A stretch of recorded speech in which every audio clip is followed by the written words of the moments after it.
अस्सलाम वालेकुम। जीअं त अॼु पढ़ंदासीं सिंधी अदब जा मुख़्तलिफ़ दौर जो उनवान समन जो दौर, जेको 1351 खां 1521 ताईं रहियो। सभ खां पहिरियां हिन जी समाजी पस मंज़र पढ़ंदासीं ऐं सियासी पस मंज़र। हिन दौर जी जेका सिंधी अदब जी जेका बुनियाद पियो तामीर पियो, उन दौर जी तकमील हिन दौर में थी, समन जे दौर में थी।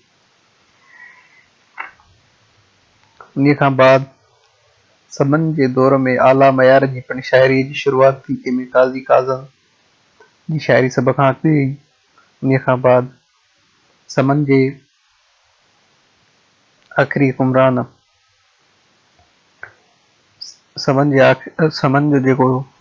जेका हुकूमत शिकस्त ॾिनी, सुमरन जे आख़िरी हुकुमरान अमीर सुमरे खे जाम नड़ जी क़यादत में हुकूमत फिरी।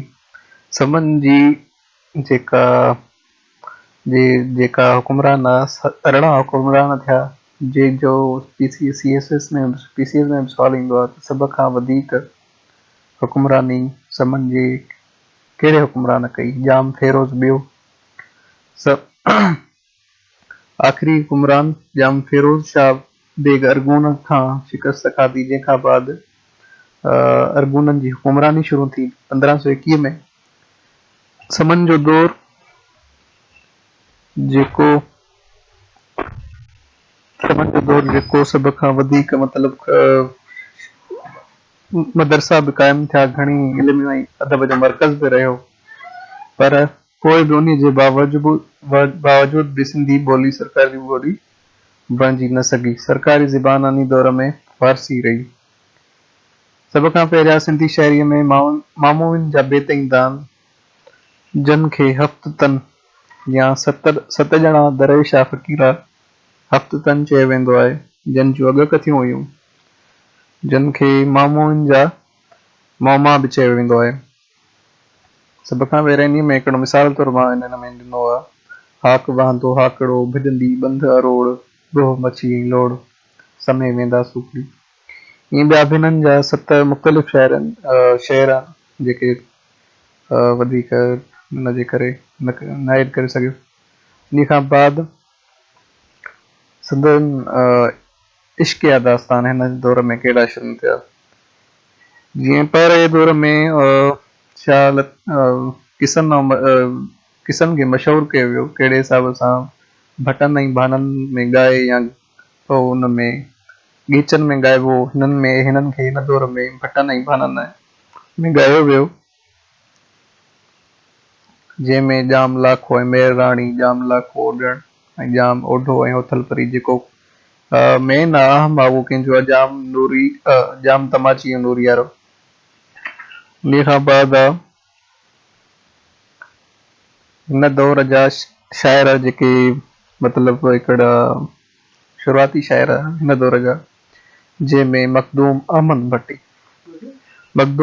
भट्टी जेको असुल हालाकंडीअ जो रहाकू हो, ऐं बहाउद्दीन ज़िक्रिया मुल्तानी जंहिंजो मुरीद पिणु हुयो। हिकु दफ़े नीरू कोट जेको हाणोको हैदराबाद आहे, जे कंहिं महफ़िल में वेठो हो त उते हिकु सुनारी छोकिरी हेठियों बेत पढ़ियो, सॾु सुणे प्रिय जो वांगे जे न वरनि, कूड़ी दावा दोस्तीअ जी कजाड़ीअ खे कनि। इहो बेत मखदूम साहब ॿुधी संदन रूह परवाज़ करे वियो त सोनारी छोकिरी वरी हेठियों बेत पढ़ियो, सिर ॾेई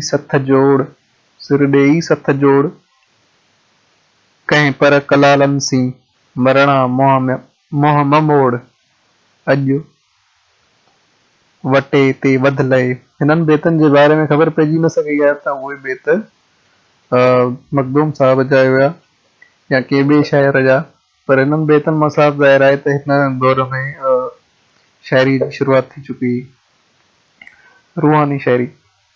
इन खां बाद शेख हमाद जमाली, हे बि ठठे जो राग उहो जंहिंजी जाम तमाची सां घणी अक़ीदत ऐं संदसि ईंदा वेंदा हुआ। जाम तमाची खे जंहिं वक़्तु जाम जूणे साज़िश तहत क़ैद करे दिल्ली मोकिलियो त जॾहिं उहा ख़बर शेख हमाद खे पई त जाम तमाची सां अक़ीदत जे करे हेठियों पिया चयईं जूणो मत उणो जाम तमाची आ सबाजी बाज पई तोसी ठठोरा। इन खां बाद आहे दरवेश नूह होथियाणी, हे बि ख़ैबर कबीले जो दरवेश हो। हिन बि जाम जूणे जी मुखालफ़त ऐं जाम तमाची जी हिमायत में बैत चयो जूणो मत उणो जूणो वञी झोरे मारियो जाम तमाची शहरें चाढ़ियो। इन खां बाद आहे इसहाक आहंगर, जंहिंखे इसहाक आहंगर खे इसहाक लोहार बि चयो वेंदो आहे। इसहाक आहंगर सां हिकिड़ो बैत मंसूब आहे जेको शेख भरी मजज़ूब जे वाता ॿुधायो वियो। थिया मां झिरक वेहां सॼण जी सुपति मां करन रिक ॿोली बाझारी मूसी। हिन बैत जी ॿीहक ॾाढी उमदी आहे पर मंझसि जेका अर्ज़ु समायल आहे उहा बि शाइरी जी ज़हनी कैफ़ियत जो पूरो पतो ॾिए थी। उन खां बाद काज़ी कादन जेको CSS PCS जे तक़रीबन हर एग्ज़ाम में ईंदो आहे। काज़ी कादन जेको आहे या काज़ी काज़न बि या काथे काथे कादन बखर वारो बखरी बि सॾियो वियो आहे या लिखियो वियो आहे, कंहिं आलमनि बि लिखियो आहे इन खे। समन जे दौर जो आख़िरी ऐं अरगूननि जे दौर जो शुरूआती शाइर हो। संदसि हदीस ऐं फ़िक़ह जे किताबनि ते अबूर हासिल हो बाक़ाइदे। पाण वॾा आलिम बि आया, काज़ीअ जे उहिदे ते घणो गुज़ारियाऊं। इन खां बाद 7 जेके साईं जा बैत उहे बयानुल आरिफ़ीन जे मुसन्निफ़ शाह करीम बुलड़ीअ वारे जे कलाम सां गॾु ॾिना आहिनि। उन्हनि खां सवाइ जेके दिल्लीअ खां बैत हीरे ॼेठा लाल ठकुर हरियाणा सूबे जे ॻोठु राणीला मां पाठशाला मां हथ कया हुआ। उहे बाद में इन अॻिते छपराया बि हुयूं। उन्हनि मां बैत मां हिकिड़ो बैत थोरो नमूने तौरु पेश कजे थो। जोगी जाॻायो सुतोसि निंड में तंहिं पोइ थियोसि संदे पिरियां पेसरे। ॿियो बैत आहे कंज़ कदूरी काफ़िया के की न पढ़ियो सो पारी ॿियो जितां पिरी लधो। मज़हबी शाइरी, मज़हबी शाइरीअ में असांखे इस्माइली दाइनि जा चयल कुझु गुनान मिलनि था जेके उन्हनि तबलीग लाइ चया हुआ। हिन दौर में हसन कबीरदीन वॾो दाई हो। पीर सदरुद्दीन जो फर्ज़ंद हो जेको पोएं दौर में जंहिं ख्वाजगी सिंधी तरतीब ॾिनी या चालीहखिरी ॾिनी उन जो फर्ज़ंद हो। उन्हनि जा बि मतिलबु जंगी रज़ या रज़्म शाइरी में थोरो घणो फ़र्क़ु आहे, डिफरेंस आहे। जंगी रज़ हिकिड़ो मतिलबु समन जे दौर में जॾहिं सुल्तान मोहम्मद तुगलक सिंध ते चढ़ाई कई पर ठठे जे ॿाहिरां बीमार थी पियो ऐं गुज़ारे वियो। उन खां बाद सुल्तान फेरोज़ बि चढ़ाई कई पर वबा पखिड़ण सबबि कच्छ तां हलियो वियो, जंहिंजे करे सिंधी फ़ौज जी जान छुटण जे करे उन्हनि हेठियों नारो बुलंद कयो बाबरकत पीर पठो हिकु मोह हिकु टठो। हिन दौर में जेको दुआई फ़िक्रो आहे उहो शाह मुराद शिराज़ी जो चयल हिकु दुआई जुमिलो मिले थो। शाह मुराद हिकु वॾो आलिम सूफ़ी बुज़ुर्ग हो। हिन ख़ानदान में हिकु नए ॼावल ॿार खे खणी ख़ुशीअ मां दुआ या फ़िक्रो चयो ओ भाती ॾे वॾी ॼमार।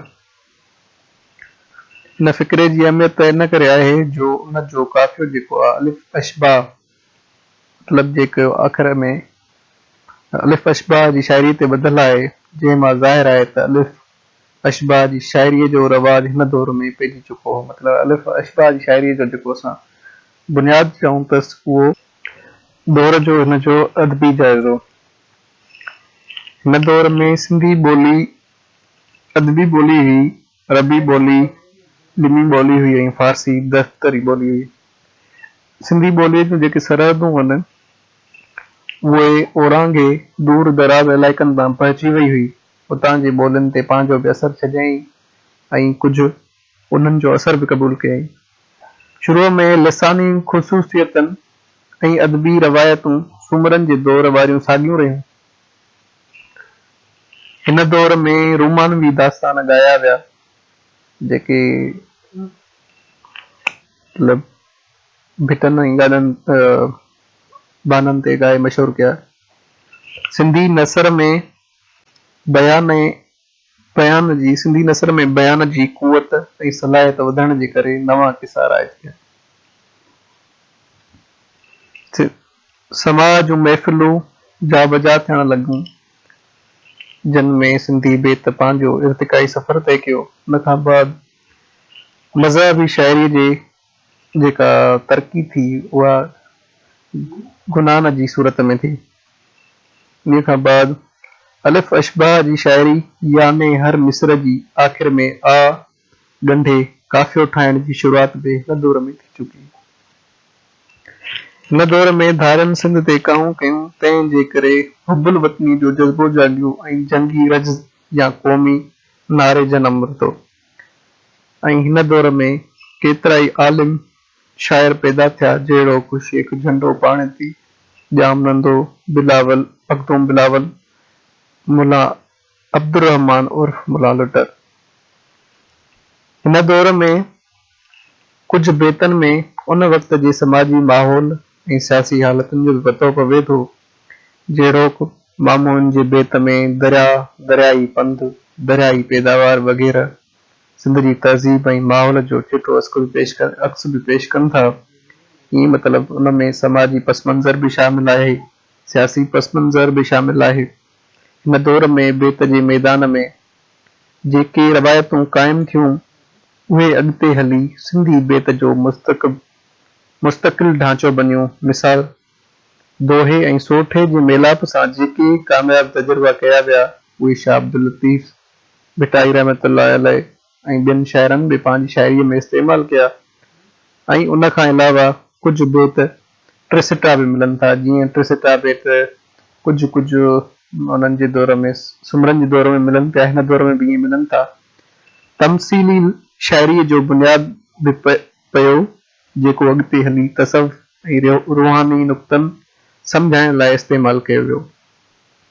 उन खां बाद इश्किया ऐं फ़िराकिया अंसरनि सिंधी बेत खे वधीक पुरसोज़ ऐं दिलकश बनाए छॾियो। काज़ी कादन मुर्शिद लाइ जेको जोगी लफ़्ज़ इस्तेमालु कयो आहे, जेको जोगी जॻायो हुस्स तो समुंड में, उहो जेको लफ़्ज़ इस्तेमालु कमांदो आहे जेको तक़रीबन अॼु ताईं बि इस्तेमालु थींदो रहियो आहे। रूहानी अंसर जे हिसाब सां इस्तेमालु करणो थींदो आहे।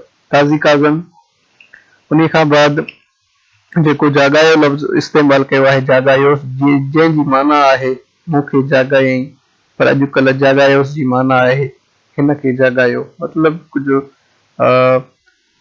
जेका लहजे जो हिसाबु हूंदो आहे उन हिसाब सां शाइरीअ जो मतिलबु थी चुको हो ताईं।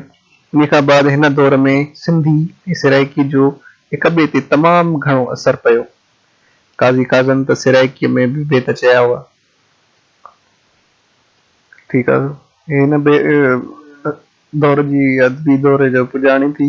नेक्स्ट वरी हिन खां बाद